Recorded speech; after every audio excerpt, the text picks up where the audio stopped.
नमस्कार, आप देख रहे हैं देश की बात। मैं हूं आपके साथ तनवीर। रुक करते हैं खबरों का, लेकिन उससे पहले नजर डालते हैं इस वक्त की हेडलाइंस पर। राष्ट्रपति द्रौपदी मुर्मू का गुजरात दौरा। आज सोमनाथ मंदिर में दर्शन और आरती करेंगी मुर्मू। स्थानीय आदिवासी समुदाय के सदस्यों से भी बातचीत करेंगी। जम्मू कश्मीर को राज्य का दर्जा मामले में सुप्रीम कोर्ट में आज सुनवाई। कोर्ट ने केंद्र सरकार से 8 हफ्तों में मांगा था जवाब। कफ सिरप मामले में छिंदवाड़ा के एक और बच्चे की मौत। एमपी में अब तक 25 मौतें। कंपनी डायरेक्टर गिरफ्तार। दिल्ली एनसीआर में पटाखा बैन पर सुप्रीम कोर्ट में सुनवाई। आज अदालत ने पहले ग्रीन पटाखे बनाने के लिए अनुमति दी, बिक्री पर लगाई थी रोक। हेमकुंड साहिब लोकपाल लक्ष्मण मंदिर गेट के कपाट आज बंद होंगे। अब तक करीब 2 लाख श्रद्धालुओं ने किए दर्शन। राजस्थान मध्य प्रदेश के शहरों में तापमान 15 डिग्री सेल्सियस पहुंचा। ठिठुरन बढ़ी। पहाड़ों पर बर्फबारी। हिमाचल के कोलंग में पारा -1 डिग्री। आप देख रहे हैं के न्यूज, खबरों का सारथी। और चलिए अब रुक करते हैं खबरों का और बुलेटिन की शुरुआत करते हैं बड़ी खबर के साथ। दिल्ली से बड़ी खबर आपको बता रहे हैं, जहां सिरप मामले में सुप्रीम कोर्ट में आज सुनवाई होगी। तो एडवोकेट विशाल तिवारी की याचिका पर आज सुप्रीम कोर्ट में सुनवाई होगी। राजधानी दिल्ली से ये बड़ी खबर आपको बता रहे हैं, जहां याचिका में जांच के लिए राष्ट्रीय न्यायिक आयोग की मांग की गई है। सरकार देश भर में कफ सिरप बनाने वाली कंपनियों की जांच करेगी। 3 सिरप की बिक्री पर रोक लगाई गई है और मध्य प्रदेश में अब तक 25 बच्चों की इस कफ सिरप की वजह से मौत हो चुकी है। तो दिल्ली से ये बड़ी खबर आपको बता रहे हैं, जहां आज इसी मामले को लेकर सुप्रीम कोर्ट में सुनवाई होगी। सरकार देश भर में कफ सिरप बनाने वाली कंपनियों की अब जांच करेगी। 3 सिरप की बिक्री पर रोक लगाई गई है और इसी के साथ आपको बता दें, मध्य प्रदेश में अब तक 25 बच्चों की मौत हो चुकी है। तो दिल्ली से ये बड़ी खबर आपको बता रहे हैं, जहां कफ सिरप मामले में सुप्रीम कोर्ट में आज सुनवाई होगी। एडवोकेट विशाल तिवारी की याचिका पर आज सुनवाई होनी है और इसी खबर पर ज्यादा जानकारी के लिए दिल्ली से विशेष संवाददाता अखिलेश जी हमारे साथ जुड़ चुके हैं। अखिलेश जी, आज कफ सिरप मामला जो पिछले कई दिनों से चल रहा है, अब तक मध्य प्रदेश में 25 लोगों की मौत हो चुकी है, बच्चों की। आज इसी मामले को लेकर सुप्रीम कोर्ट में सुनवाई होनी है। क्या कुछ है इसको लेकर जानकारी आपके पास? के कफ सिरप के मामले में आज सुप्रीम कोर्ट में सुनवाई होना है। सुप्रीम कोर्ट में एडवोकेट विशाल तिवारी की तरफ से एक जनहित याचिका दाखिल की गई थी और इस जनहित याचिका में कहा गया था कि एक राज्य विधिक आयोग का गठन किया जाए और जो जांच कमेटी विशेषज्ञों के साथ मिलकर की कफ सिरप से हुई बच्चों के मौत के मामले की पूरी जांच करे। इसके साथ ही साथ एडवोकेट विशाल तिवारी ने सुप्रीम कोर्ट में याचिका में एक और बड़ी मांग की है कि इसकी जांच, जो 25 बच्चों की मौत कफ सिरप के पीने से हुई है, इसकी जांच सीबीआई की अगुवाई में होना चाहिए, लेकिन सीबीआई की अगुवाई में उन विशेषज्ञों को शामिल किया जाए जो स्वास्थ्य विभाग और मेडिकल से ताल्लुक रखते हों।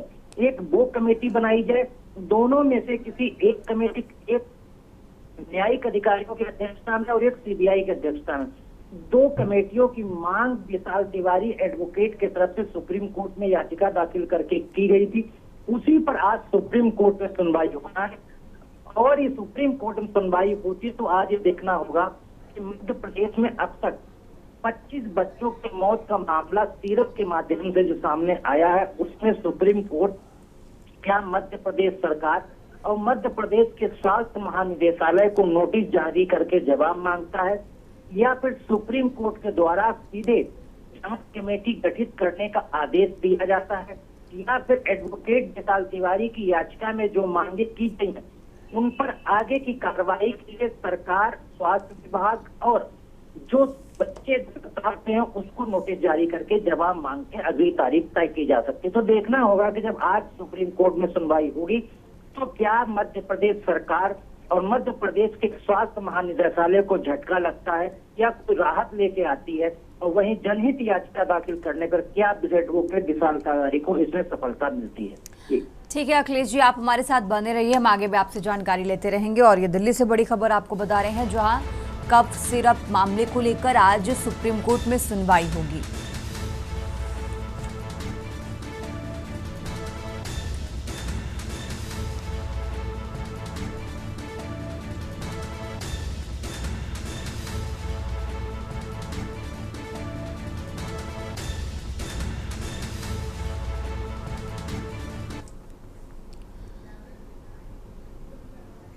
आगे बढ़ते हैं खबरों में और दिल्ली से एक और खबर आपको बता रहे हैं। राष्ट्रपति द्रौपदी मुर्मू का गुजरात दौरा आज। तो सोमनाथ मंदिर में दर्शन और आरती करेंगी राष्ट्रपति द्रौपदी मुर्मू। गिर राष्ट्रीय उद्यान का दौरा भी करेंगी।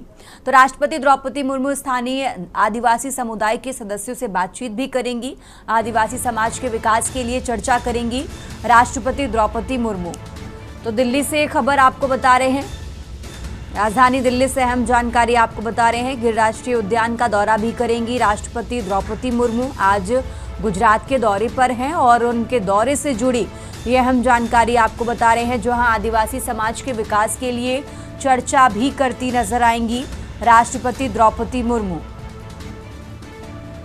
और इसी के साथ गिर राष्ट्रीय उद्यान का दौरा भी करेंगी राष्ट्रपति द्रौपदी मुर्मू। दिल्ली से ये अहम जानकारी आपको बता रहे हैं। स्थानीय आदिवासी समुदाय के सदस्यों से भी बातचीत करेंगी। तो आज गुजरात के दौरे पर हैं राष्ट्रपति द्रौपदी मुर्मू।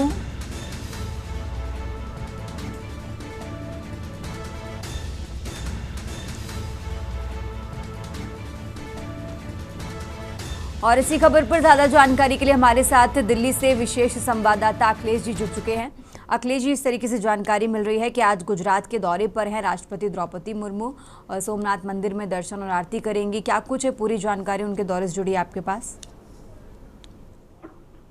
देखिए, राष्ट्रपति द्रौपदी मुर्मू आज गुजरात के दौरे पर हैं। कल राजकोट थी और राष्ट्रपति द्रौपदी मुर्मू के इस बार के गुजरात दौरे को इसलिए भी बेहद अहम माना जा सकता है क्योंकि एक धार्मिक दौरा भी जुड़ा हुआ है। सामाजिक उत्थान आदिवासी समाज के लिए भी दौरे को जोड़कर देखा जा सकता है। और तीसरा क्या है कि जो पर्यावरण संरक्षण है, वायु प्रदूषण है, वन्य जीव है, पौधा संरक्षण है, इन तमाम चीजों को लेकर गिर उद्यान राष्ट्रीय उद्यान के नाम से जाना जाता है, जहां का भी दौरा करेंगे।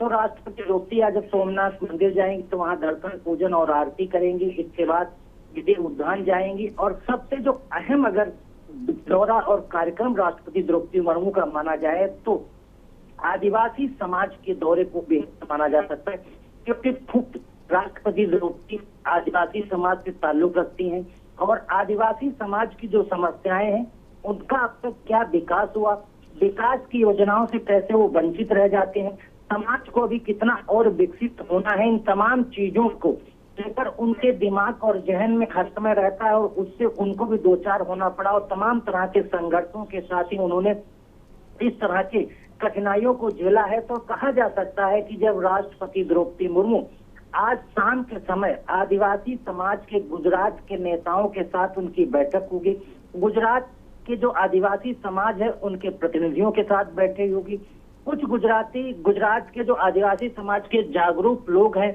जो आदिवासियों की लड़ाई लड़ते हैं, उनके हक के लिए वो सरकार प्रशासन से लड़ाई लड़ते हैं, उनको हक दिलाने का काम करते हैं, ऐसे प्रतिनिधियों के साथ राष्ट्रपति द्रौपदी आज जब बैठक करेंगे तो कहा जा सकता है कि आदिवासियों को उनकी बात सुनने के लिए देश के सर्वोच्च पद पर बैठे राष्ट्रपति द्रौपदी मुर्मू खुद भी आदिवासी समाज से आती हो, आदिवासी समाज की दुख पीड़ा और विकास की धारा से कटे हुए आदिवासियों के जो आज हो उनके समस्याओं को सुनेंगी। इन समस्याओं को सुनते कहा जा सकता है कि राष्ट्रीय स्तर पर या फिर कहा जा सकता है केंद्र सरकार प्रधानमंत्री नरेंद्र मोदी से भी इस मामले में वो बात कर सकती है कि जो आदिवासी समाज है उस आदिवासी समाज का जो विकास होना चाहिए था वो अब तक नहीं हुआ, जो सुविधाएं उनको अब तक मिल जानी चाहिए वो अब तक नहीं मिल पाई हैं, उनके सामने कठिनाई क्या है, संघर्ष क्या है, जीवन जीने की उनकी क्या पीड़ा है, इन तमाम चीजों के साथ साथ और जो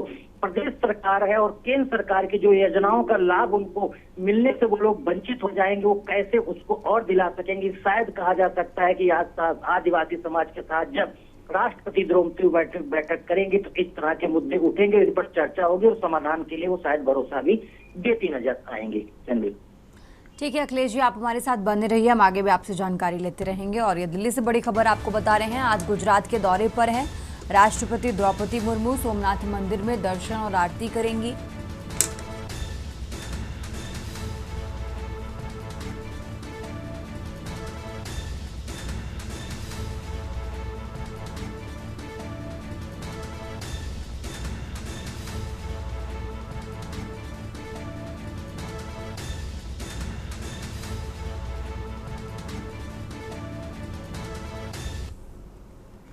आगे बढ़ते खबरों में दिल्ली से एक और बड़ी खबर आपको बता रहे हैं। लोक जनशक्ति पार्टी रामविलास की संसदीय बोर्ड की आज बैठक होनी है। केंद्रीय मंत्री चिराग पासवान की अध्यक्षता में दिल्ली में ये बड़ी बैठक होगी। तो चिराग पासवान ने पार्टी के सभी सांसदों को दिल्ली बुलाया है और इस बैठक में बिहार चुनाव में आगे की रणनीति पर चर्चा होगी। तो बिहार में चुनावी तैयारियों पर बोर्ड की मुहर लगेगी। दिल्ली से ये बड़ी खबर आपको बता रहे हैं, जहां बैठक में बिहार चुनाव में आगे की रणनीति पर चर्चा की जाएगी। तो चिराग पासवान ने पार्टी के सभी सांसदों को दिल्ली बुलाया है और आज बड़ी बैठक होने वाली है।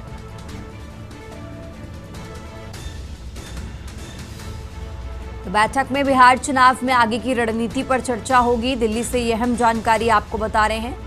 बिहार में चुनावी तैयारियों पर बोर्ड की मुहर लगेगी।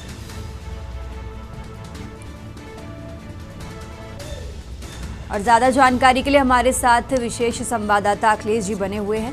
अखिलेश जी, चिराग पासवान की अध्यक्षता में आज बैठक होने वाली है, क्या लग रहा है इस बैठक के बाद क्या बड़ी बातें निकलकर सामने आ सकती हैं? देखिए, बिहार विधानसभा चुनाव को लेकर एनडीए में सीट शेयरिंग को लेकर लगातार घमासान मचा हुआ है। चिराग पासवान की तरफ से पेच फंसाया गया है। इन तमाम चीजों को लेकर एनडीए के सभी घटक दलों के साथ लगातार बैठकों का दौर जारी था। लगभग सभी एनडीए के घटक दलों को और सहयोगी दलों के नेताओं से बातचीत के बाद सीट शेयरिंग का फार्मूला लगभग फाइनल हो गया है। चिराग पासवान की पार्टी लोक जनशक्ति पार्टी रामविलास को भी सीट कोटे में जो 43 सीटें चिराग पासवान मांग रहे थे एनडीए से, फिलहाल उतनी सीटें न मिलकर कहा जा रहा है कि 25 से 30 सीटें चिराग पासवान को देने के लिए भारतीय जनता पार्टी की तरफ से कहा गया है। और इन्हीं चीजों को लेकर चिराग पासवान ने अपनी पार्टी के संसदीय बोर्ड की बैठक आज बुलाई है। राष्ट्रीय पार्टी के तौर पर और राष्ट्रीय संसदीय बोर्ड के अध्यक्ष के तौर पर चिराग पासवान इसकी अध्यक्षता करेंगे। पार्टी के 5 सांसद हैं, चारों सांसद को बिहार से यहाँ तलब किया गया। 5 में खुद विधायक दिल्ली में पहले से मौजूद थे। 5 सांसद इस बैठक में संसदीय बोर्ड में ये फाइनल करेंगे कि बीजेपी की तरफ से, एनडीए की तरफ से बिहार विधानसभा चुनाव लड़ने के लिए इतनी सीटों का आफर किया गया है और इतनी सीटों के आधार पर कैंडिडेट्स का फाइनल होना है। तो 2 चीजें आज इस बोर्ड बैठक में फाइनल होंगी। एक तो जो एनडीए की तरफ से चिराग पासवान को सीटों का शेयरिंग का फार्मूला देकर जो आंकड़ा दिया गया है वो फाइनल होगा, उस पर मोहर लगेगी। दूसरा यह है कि लोक जनशक्ति पार्टी की तरफ से जिन कैंडिडेट्स के नाम तय किए गए हैं उन सीटों पर कैंडिडेट्स को उतारा जाना, उनके नामों पर चर्चा होगी। इसके साथ ही साथ है कि जिन नामों को फाइनल किया जाना है आज बोर्ड की बैठक में, उन पर मुहर लगाकर उन लोगों को बिहार विधानसभा चुनाव में अपना नामांकन दाखिल करने के लिए चुनावी पत्र भी उनको पार्टी की तरफ से बोर्ड बैठक के बाद सौंपा जा सकता है। तो ये कहा जा सकता है कि चिराग पासवान की आज संसदीय बोर्ड की बैठक में 3 अहम फैसले होंगे। एक तो बीजेपी यानी एनडीए की तरफ से दिया गया सीट शेयरिंग के फार्मूले पर मोहर लगेगी। दूसरा, कैंडिडेट के नामों पर मोहर लगेगी। तीसरा, उनको चुनावी फॉर्म दिया जाएगा जिसे नामांकन दाखिल किया जाना है, उस पर चर्चा होगी। इसके साथ ही साथ बिहार विधानसभा चुनाव में चुनावी रणनीति, चुनावी प्रचार और चुनावी दमखम से के साथ अब पार्टी को बिहार चुनाव में कैसे उतरना, इन चीजों पर मुहर आज चिराग पासवान संसदीय बोर्ड की बैठक में लगाएंगे। ठीक है अखिलेश जी, बहुत बहुत शुक्रिया आपका तमाम जानकारी दर्शकों तक पहुंचाने के लिए।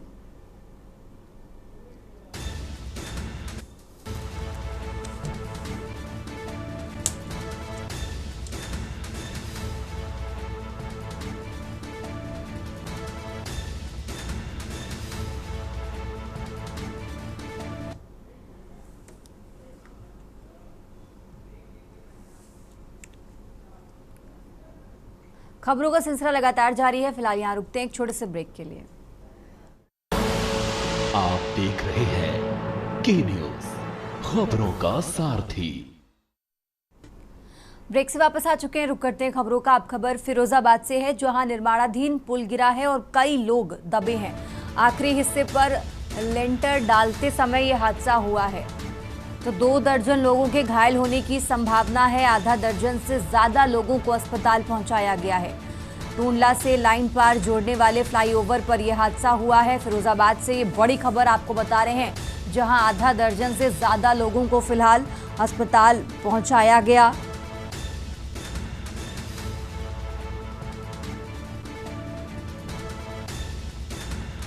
तो 2 दर्जन से ज्यादा लोगों के घायल होने की संभावना है। आधा दर्जन से ज्यादा लोगों को अस्पताल पहुंचा दिया गया है। फिरोजाबाद से ये बड़ी खबर आपको बता रहे हैं, जहां टूंडला से लाइन पार जोड़ने वाले फ्लाईओवर पर यह हादसा हुआ है। निर्माणाधीन पुल गिरा है, कई लोग दबे हैं।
और अब खबर अयोध्या से है, जहां उत्तर प्रदेश के उप मुख्यमंत्री और स्वास्थ्य मंत्री बृजेश पाठक ने जिला चिकित्सालय का निरीक्षण किया।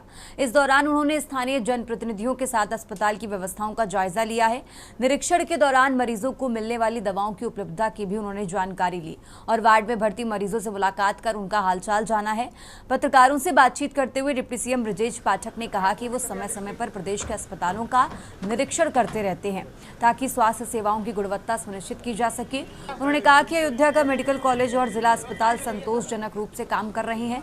यहां दवाओं की उपलब्धता बनी हुई है और जो भी दिक्कतें सामने आती हैं उन्हें तुरंत दूर किया जाता है।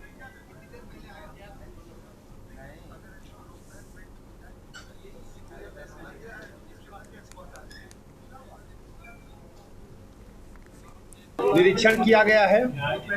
जो प्रदेश शासन द्वारा अनुमन्य चिकित्सा सुविधाएं हैं वो जन जन को मिले, इसको सुनिश्चित करने के लिए समय समय पर हम अस्पतालों का स्वयं निरीक्षण करते हैं। आज हमने जिले के अपने सभी जनप्रतिनिधियों के साथ में मेयर साहब, माननीय विधायक जी, माननीय जिलाध्यक्ष जी के और अन्य गणमान्य हमारे जो जनप्रतिनिधि उनके साथ हमने निरीक्षण किया है। अस्पताल में भर्ती मरीजों से बात भी किया है। हर स्थिति में शासन इस बात को सुनिश्चित कर रहा है कि प्रदेश के लोगों को उच्च कोटि की चिकित्सा सुविधाएं मिलें। और अब खबर लखनऊ से है, जहां सीएम योगी आदित्यनाथ का आज गोरखपुर दौरा है। स्वदेशी उत्पादों की प्रदर्शनी का शुभारंभ करेंगे। आपको बता दें, सुबह 10 बजे चंपा देवी पार्क में ये कार्यक्रम होगा और इस कार्यक्रम में शामिल होंगे उत्तर प्रदेश के मुख्यमंत्री योगी आदित्यनाथ। तो यूपी ट्रेड शो स्वदेशी मेले का शुभारंभ भी करते नजर आएंगे उत्तर प्रदेश के मुख्यमंत्री। लखनऊ से ये अहम जानकारी आपको बता रहे हैं। और इसी के साथ 120 LWS फ्लैट्स के आवंटियों को चाबियां भी सौंपेंगे। सुबह 11 बजे पाम पैराडाइज गोरखपुर में ये कार्यक्रम होगा। गोरखपुर में स्वदेशी उत्पादों की प्रदर्शनी एवं बिक्री के लिए ये कार्यक्रम का शुभारंभ करते नजर आएंगे उत्तर प्रदेश के मुख्यमंत्री योगी आदित्यनाथ।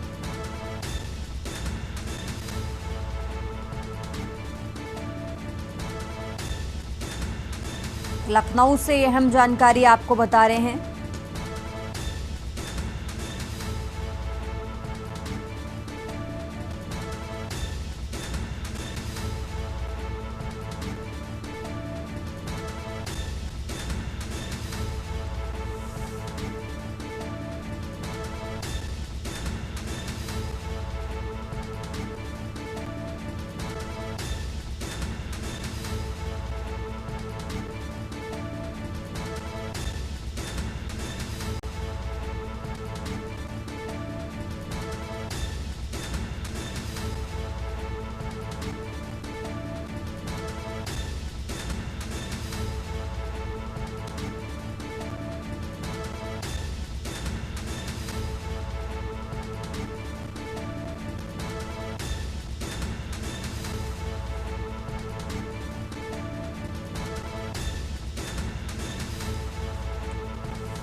और अब खबर लखनऊ से है। मुख्यमंत्री योगी आदित्यनाथ ने बड़ी बैठक बुलाई है। मुख्यमंत्री ने अफसरों को दिशा निर्देश जारी किए हैं।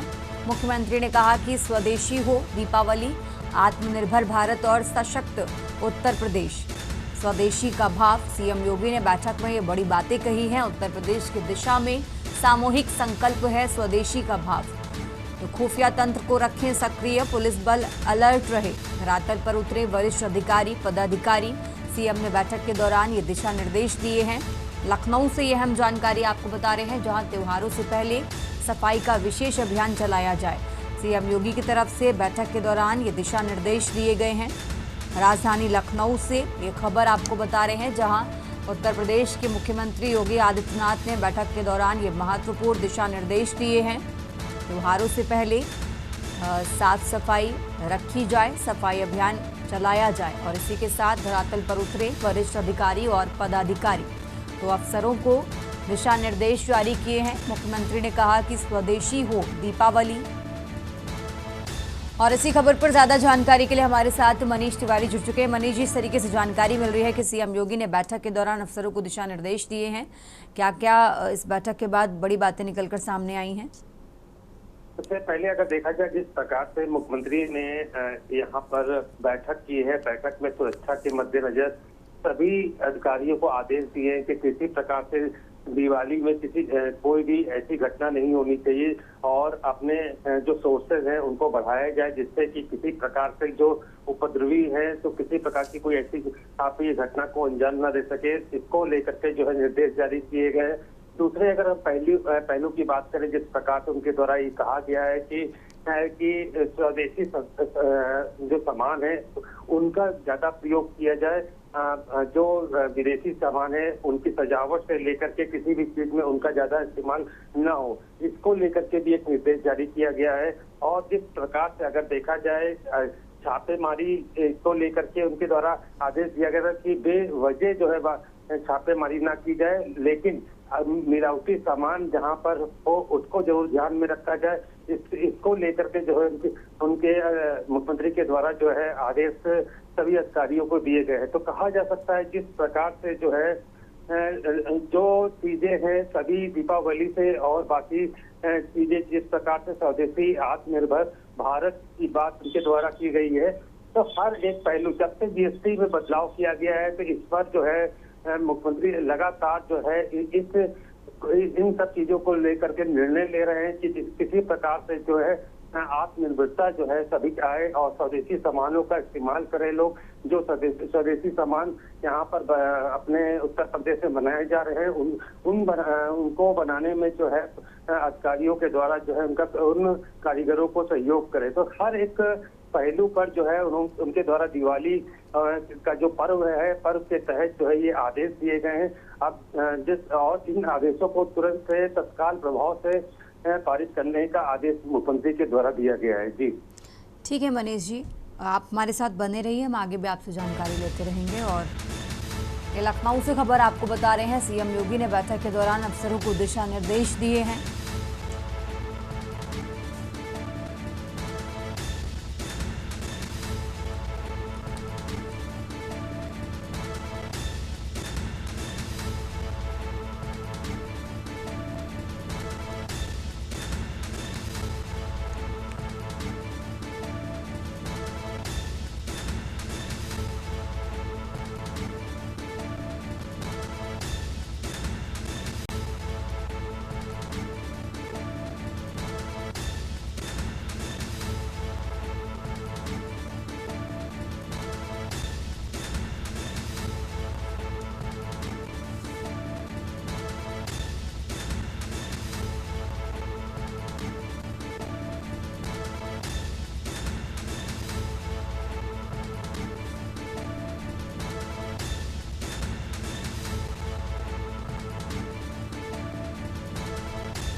आगे बढ़ते हैं खबरों में, लखनऊ की बात कर रहे हैं। फिरोजाबाद हादसे का सीएम योगी ने संज्ञान लिया है। निर्माणाधीन रेलवे ओवरब्रिज हादसे का सीएम ने संज्ञान लिया।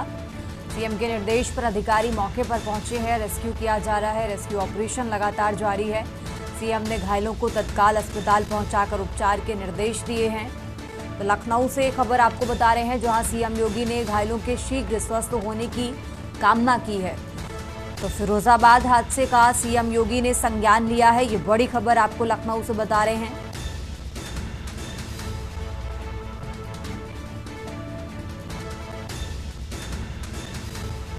तो सीएम ने घायलों को तत्काल अस्पताल पहुंचाकर उपचार के निर्देश दिए। सीएम योगी ने घायलों के शीघ्र स्वस्थ होने की कामना की है।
आगे बढ़ते हैं खबरों में, आप बात कर रहे हैं लखनऊ की, जहां सपा प्रमुख अखिलेश यादव ने अयोध्या में ब्लास्ट को लेकर सोशल मीडिया प्लेटफॉर्म एक्स पर पोस्ट किया है। उन्होंने पोस्ट करते हुए लिखा कि अयोध्या में ब्लास्ट की वजह से 5 लोगों की मृत्यु का समाचार बेहद दुखद है। घायलों के समुचित उपचार की तत्काल व्यवस्था की जाए और मामले की जांच की जाए।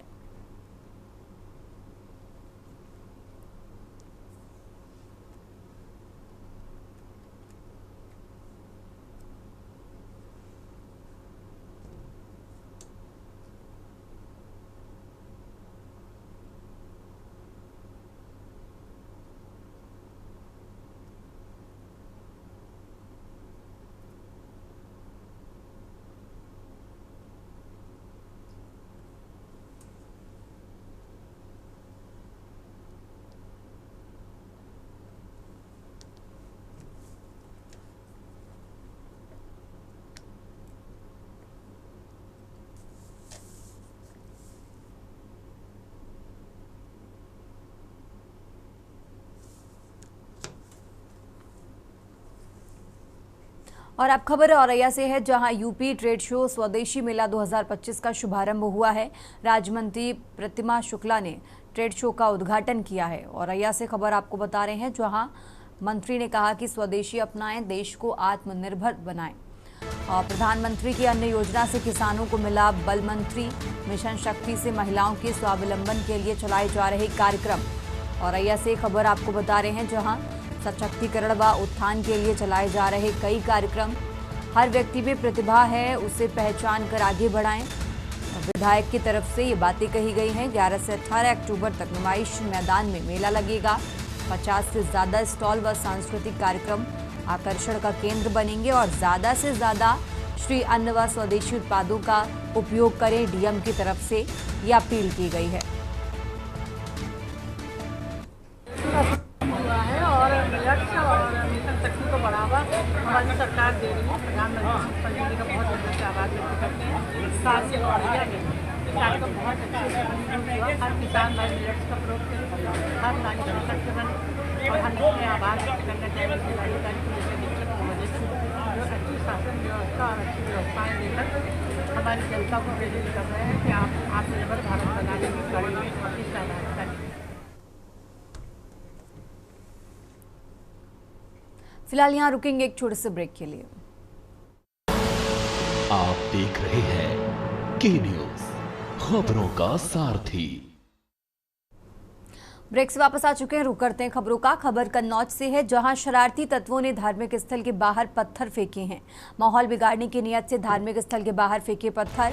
कन्नौज से खबर आपको बता रहे हैं, जहां कई युवकों का पत्थर फेंकते हुए वीडियो, सीसीटीवी वीडियो भी सामने आया है। तो इलाके में तनाव का माहौल है, पुलिस बल तैनात किया गया है और पुलिस मुकदमा लिखने की तैयारी कर रही है।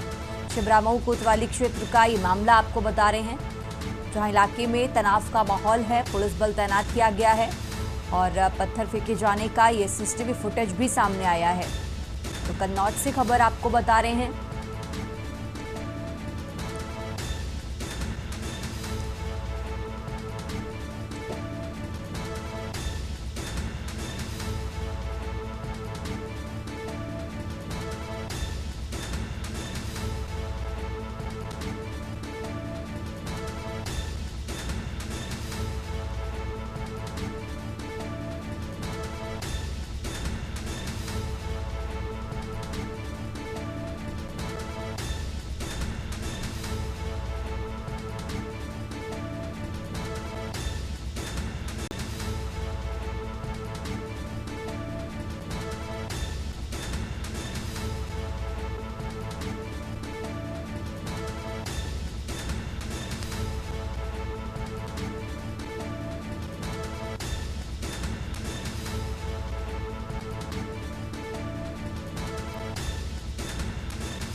और अब खबर अमरोहा से है, जहां खाद्य सुरक्षा विभाग की टीम ने दिवाली से पहले एक बड़े मिलावट रैकेट का पर्दाफाश किया है। गजरौला के मोहल्ला जलाल नगर में स्थित एक सोन पापड़ी फैक्ट्री पर छापेमारी की गई। खाद्य सुरक्षा विभाग के सहायक आयुक्त विनय कुमार अग्रवाल के नेतृत्व में की गई कार्रवाई में पता चला कि फैक्ट्री बिना लाइसेंस के संचालित हो रही थी। इतना ही नहीं, तमाम गंदगी के बीच सोन पापड़ी बनाई जा रही थी। फैक्ट्री में काजू और पिस्ता की जगह रंगीन मूंगफली का इस्तेमाल किया जा रहा था। पैकेट पर देसी घी से निर्मित होने का दावा किया गया था, लेकिन वास्तव में रिफाइंड वनस्पति तेल का प्रयोग हो रहा था। टीम ने मौके से 400 ग्राम के करीब 3500 डिब्बे सोन पापड़ी के जब्त किए हैं। विभाग ने करीब 1,10,000 रुपए की मिठाई और कच्चा माल भी जब्त किया है।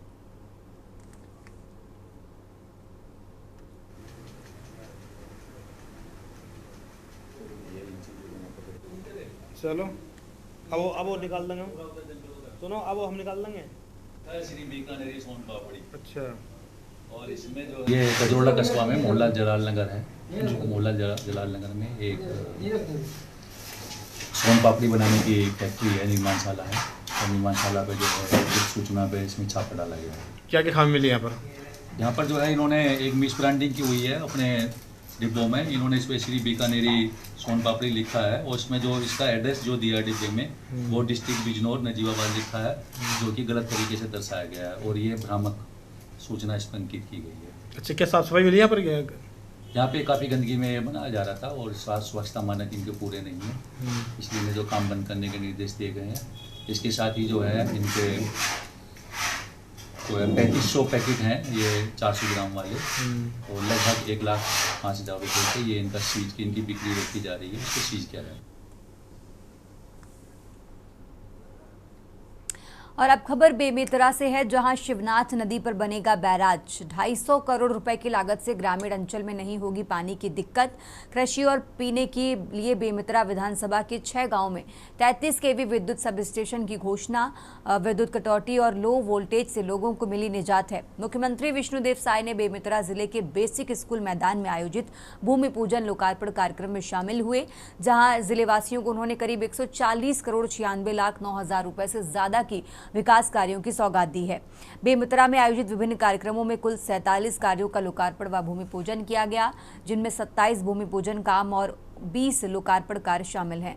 सीएम ने कहा कि बेमेतरा विधानसभा को 140 करोड़ के विकास कार्यों की सौगात मिली है, जिसमें परिवहन के काम हैं, सिंचाई के काम हैं और साथ ही नालंदा परिसर का निर्माण होगा, जहां प्रतियोगी परीक्षाएं संपन्न होंगी।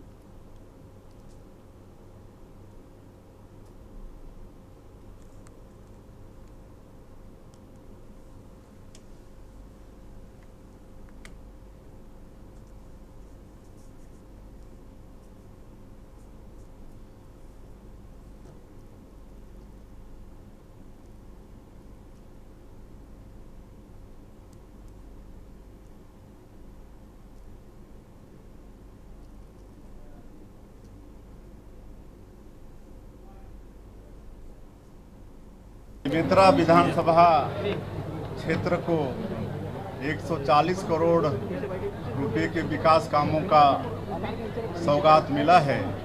इसमें कई महत्वपूर्ण काम भी हैं। आवागमन के क्षेत्र में सड़क का काम है, सिंचाई के क्षेत्र में भी काम है, नालंदा परिसर भी यहाँ पर बनेगा, जो हमारे बच्चों को कई प्रतियोगी परीक्षा में बैठने के लिए एक स्टडी मटेरियल वहाँ से मिलेगा।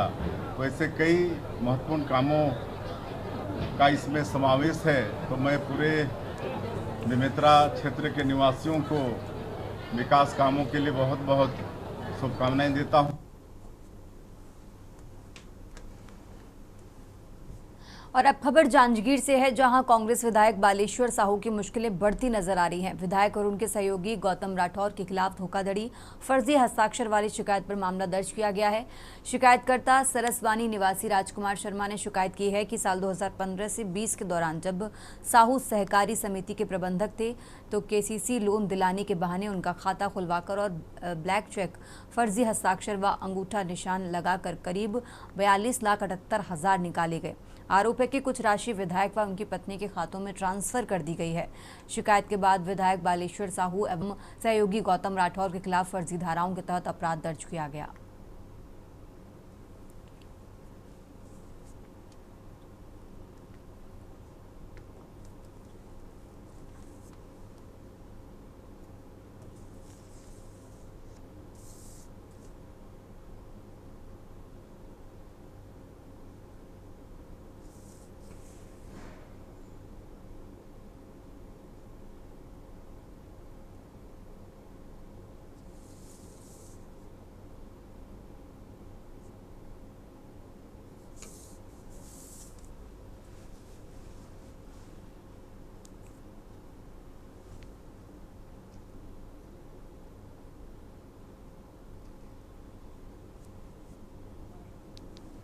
सारा गांव जिला जांजगीर चांपा छत्तीसगढ़ का निवासी हूं। मेरे साथ वो फर्जी भी हुआ है और मेरे साथ मार पिटाई भी हुआ है। मेरे घर के अंदर घुस करके उसी का हमने शिकायत किया है। हमारे साथ 42,78,000 का वर्तमान विधायक बालेश्वर साहू और उनके सहयोगी गौतम राठौर के द्वारा किया गया है, जिसका शिकायत हमने 5 जनवरी 2021 में किया था। तो शिकायत के बाद में 22 जनवरी 2021 को बालेश्वर साहू, गौतम राठौर और इनके सहयोगी 50-60 लोग मिल करके हमारे घर में आक्रमण कर दिए।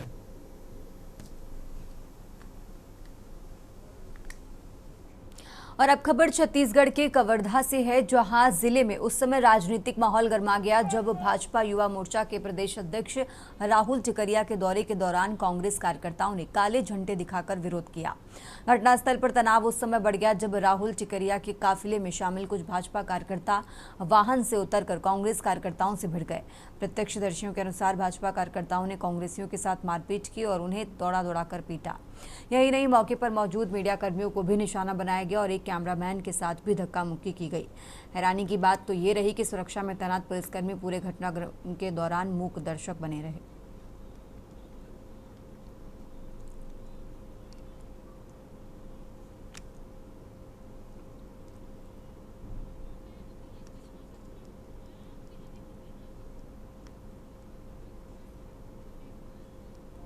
युवा मोर्चा के प्रदेश अध्यक्ष राहुल टिकरिया का जो कवर्धा जिले आगमन हुआ था, जिसके ऊपर महिलाओं को अपमानित करने का आरोप है, उसके विरोध प्रदर्शन में यूथ कांग्रेस के कार्यकर्ताओं द्वारा काला झंडा दिखाकर प्रदर्शन किया जा रहा था। लेकिन कबीरधाम जिले के इतिहास में यह पहली घटना है जहां किसी भी भाजपा के नेता के द्वारा पूरे हथियार से लैस गाड़ियों में धर्मनगरी को बदनाम करने और अराजकता फैलाने के उद्देश्य से जिस तरह से यहां आकर के मारपीट करते हुए कवर्धा जिले में हमारी माताओं बहनों को मां बहन की जो गालियां दिया गया है वो सरासर निंदनीय है। कांग्रेस के साथ ही काला झंडा कहाँ पे दिखाया तो मुझे भी नहीं पता है, और किस कारण से दिखा रहे हैं वो कारण भी बताना चाहिए। हमें तो जानकारी भी नहीं है, और अगर ऐसा कोई विषय है तो मैं पता करता हूँ, लेकिन किस कारण से कांग्रेस के कार्यकर्ता काला झंडा दिखाए ये भी हमें अभी तक नहीं पता है। जी अभी इनके द्वारा एक आवेदन दिया गया है, उनकी आवेदन लिया गया है। आवेदन जांच करके जो भी विधि सम्मत कार्रवाई होगी उसी की जांच की जा रही है। इन्होंने आवेदन दिया है, इनके साथ में मारपीट हुई है करके, इनके साथ मारपीट हुई है करके ऐसा आवेदन दिया गया है, और नाम नहीं लिखा गया है, आवेदन दिया है मारपीट हुई है करके, तो उसकी जांच कर रहे हैं। जांच करने पर जो भी विधि सम्मत होगी कार्रवाई की जाएगी। और अब खबर दुर्ग से है, जहां सांसद खेल महोत्सव की तैयारियां जोरों पर हैं। इसी कड़ी में दुर्ग के सांसद विजय बघेल ने सांसद ट्रॉफी का अनावरण किया और आयोजन से जुड़ी अहम जानकारियां साझा की हैं। उन्होंने बताया कि दुर्ग संभाग में खेल महोत्सव को लेकर लोगों में जबरदस्त उत्साह है और अब तक करीब 4 लाख खिलाड़ियों ने रजिस्ट्रेशन कराया है।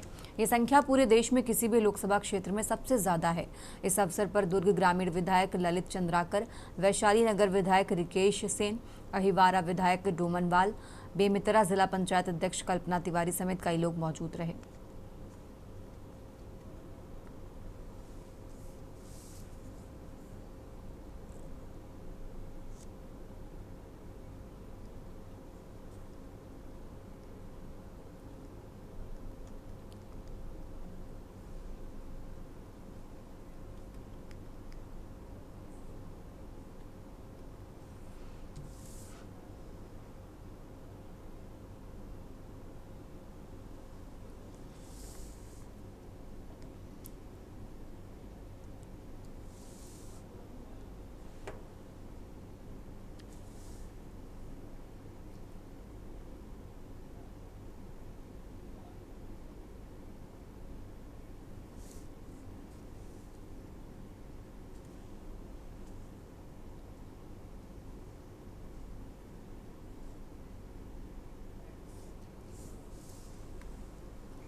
आगे बढ़ते खबरों में अब खबर अयोध्या से है, जहां अयोध्या में विस्फोट से मकान गिरने का मामला।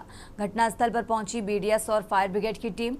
अयोध्या से खबर आपको बता रहे हैं, जहां फायर ब्रिगेड की टीम मौके पर कर रही पानी का छिड़काव। बीडीएस की टीम ने बारीकी से घटनास्थल का निरीक्षण किया है।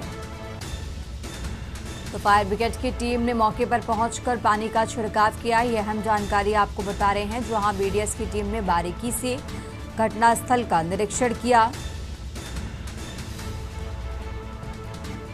अयोध्या में विस्फोट से मकान गिरने का ये मामला है। घटनास्थल पर पहुंची बीडीएस और फायर ब्रिगेड की टीम। फायर ब्रिगेड की टीम ने मौके पर पहुंचकर पानी का छिड़काव किया।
और इसी खबर पर ज्यादा जानकारी के लिए हमारे साथ विवेक द्विवेदी जुड़ चुके हैं।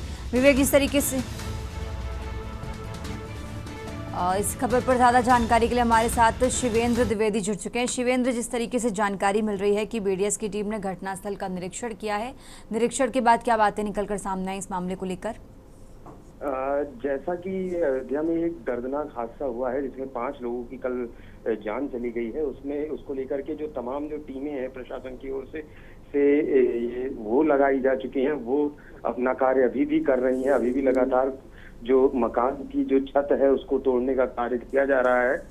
उसको लेकर के जो तमाम जो टीमें हैं अभी सारी जांच प्रक्रिया के तहत ही हैं। अभी कोई कंफर्मेशन नहीं आई है कि किस तरीके का ये ब्लास्ट था या किस तरीके की आशंका जताई जा रही है। हाँ, चर्चाओं का जो बाजार है वो अत्यधिक गर्म है।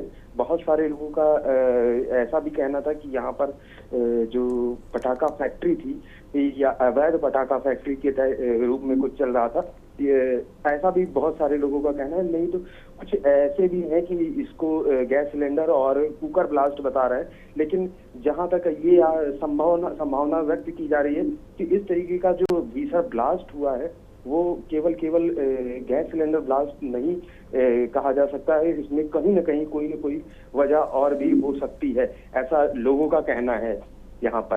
तो अभी जो टीमें हैं वो लगी हुई हैं। अभी भी जो छत जो थी मकान की वो पूरी क्षतिग्रस्त हो चुकी थी, बगल में गिरी है, उसको तोड़ने का कार्य किया जा रहा है। साथ ही जो गैस की लीकेज है उसको जांच के लिए जो एजेंसीज हैं वो लगी हुई हैं, वो अपना सघन जांच कर रही हैं। जब जांच की रिपोर्ट पूरी आ जाएगी तभी कुछ कहना पाना इस मामले पर संभव हो पाएगा कि आखिर मामला क्या था, किस वजह से विस्फोट हुआ है। ठीक है, बिल्कुल शिवेंद्र, बहुत बहुत शुक्रिया आपका तमाम जानकारी दर्शकों तक पहुंचाने के लिए। तो अयोध्या में विस्फोट से मकान गिरने का ये मामला है और मौके पर बीडीएस की टीम ने पहुंचकर घटनास्थल का बारीकी से निरीक्षण किया है।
देश की बात में फिलहाल इतना ही। आप देखते रहिए के न्यूज़ इंडिया। आप देख रहे हैं के न्यूज़, खबरों का सारथी।